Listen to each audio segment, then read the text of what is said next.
Hey everyone, Josh Hawkins here. Welcome to episode 135 of Opening Up the Gospels. In the last episode, I talked about Jesus' arrest in the Garden of Gethsemane from Mark 14, Luke 22, and John 18. A large crowd of perhaps hundreds of soldiers had come out late in the night to arrest him. Judas went into the garden and betrayed Jesus with a kiss, and then Jesus goes out to the crowd to willingly give himself over to them. Peter, in his zeal to defend the Messiah from capture, cut off the ear of Malchus, the servant of the high priest. And what does Jesus do? He heals one of the very men who came out to arrest him.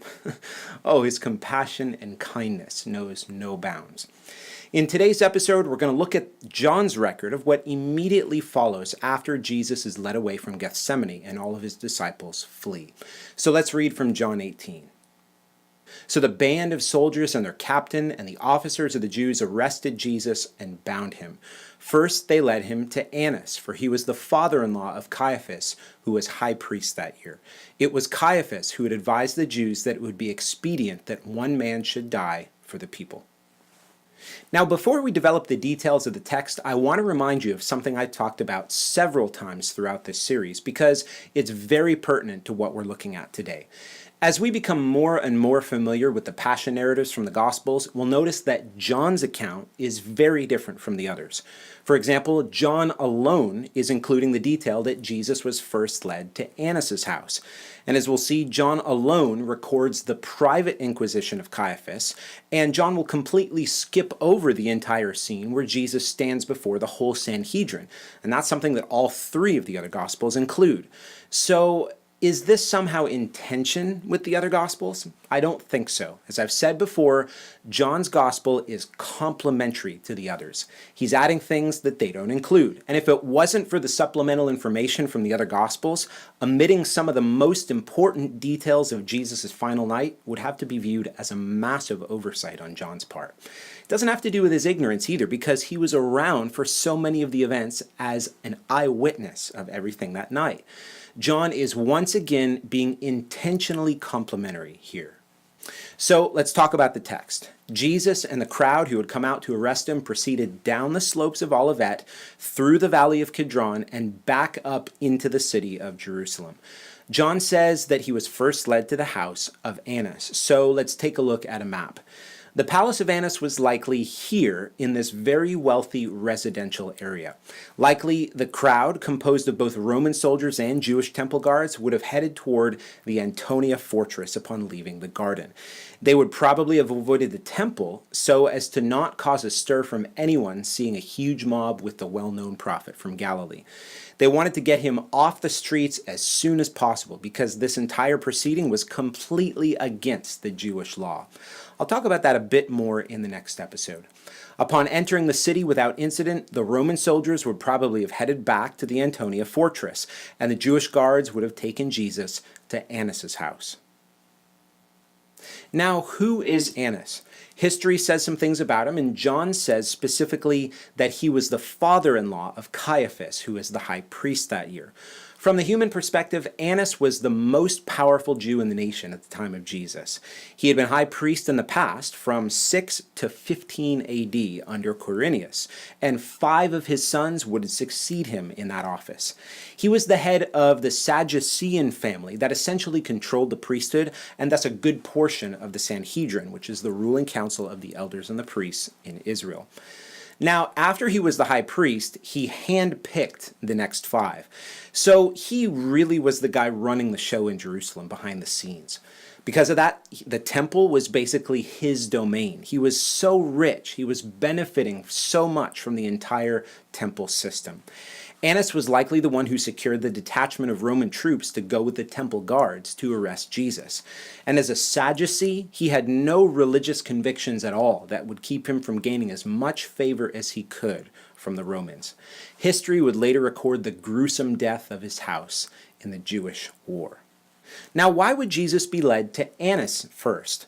Well, the reason isn't clear from the text itself, but I think that we can assume with confidence that it was because Annas was a powerful and influential man in the city.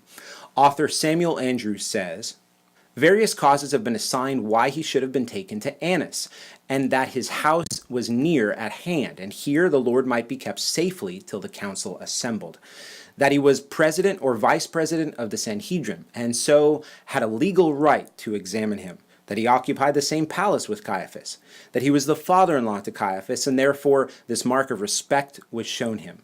To this latter relationship, the evangelist gives special emphasis, and it seems to make the cause why Jesus was led before him. It is apparent from Josephus, as well as from the evangelist, that he was for many years a man of great influence and virtually the ecclesiastical head of the nation.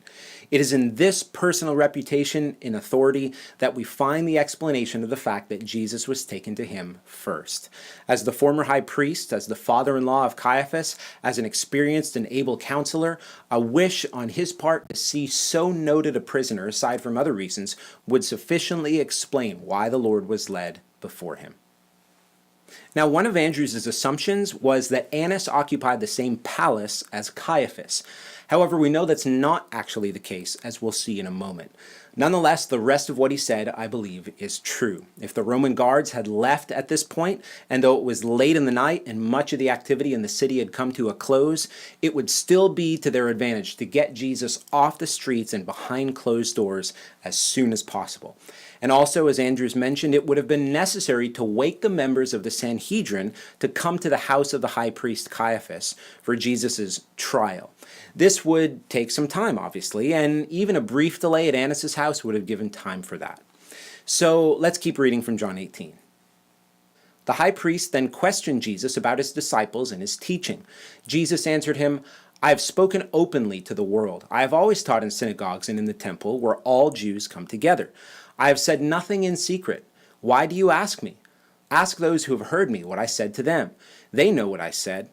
When he had said these things, one of the officers standing by struck Jesus with his hand, saying, "Is that how you answer the high priest?" Jesus answered him, "If what I said is wrong, bear witness about the wrong. But if what I said is right, why do you strike me?" Annas then sent him bound to Caiaphas, the high priest. So what happened at Annas' house? Well, we're not sure. Perhaps Jesus was just held there silently, or maybe there was some mocking and sneering going on. But the Gospels remain silent. It does seem like, though, that John, in the verses we just read, is describing Jesus at Caiaphas' house, not at Annas' house.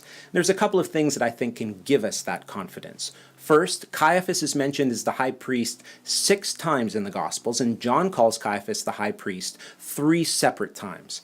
And secondly, Matthew, Mark, and Luke don't say anything at all about Jesus going to Annas. And then John then goes on to record Peter's denial directly after this, which Matthew, Mark, and Luke all say is in the courtyard of the house of Caiaphas.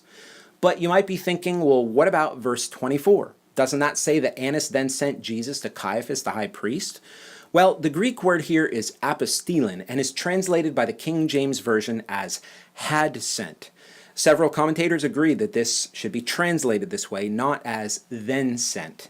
In the King James Version, the verse reads, "Now Annas had sent him bound unto Caiaphas the high priest."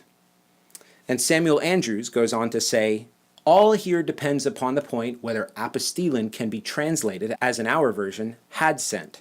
It is easily comprehensible that John, not having explicitly mentioned this sending to Caiaphas, should give this supplementary statement." This is why I believe John is simply inserting a kind of parenthesis, a notice after his account of Peter's denial in the courtyard of Caiaphas, to say that Annas was the one who had sent Jesus bound to Caiaphas. Does that make sense? Otherwise, we have conflicting information between the Gospels. Again, I think it's extremely important that we understand how John is being complementary to Matthew, Mark, and Luke.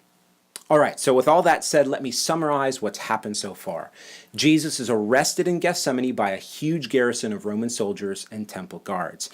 They head down the slopes of Olivet and back up into the city. The Roman troops likely remain in the Antonia fortress, and a small detachment of temple guards wanting to quickly get Jesus off the streets and behind closed doors go to the house of Annas, the most powerful Jew in Jerusalem at the time.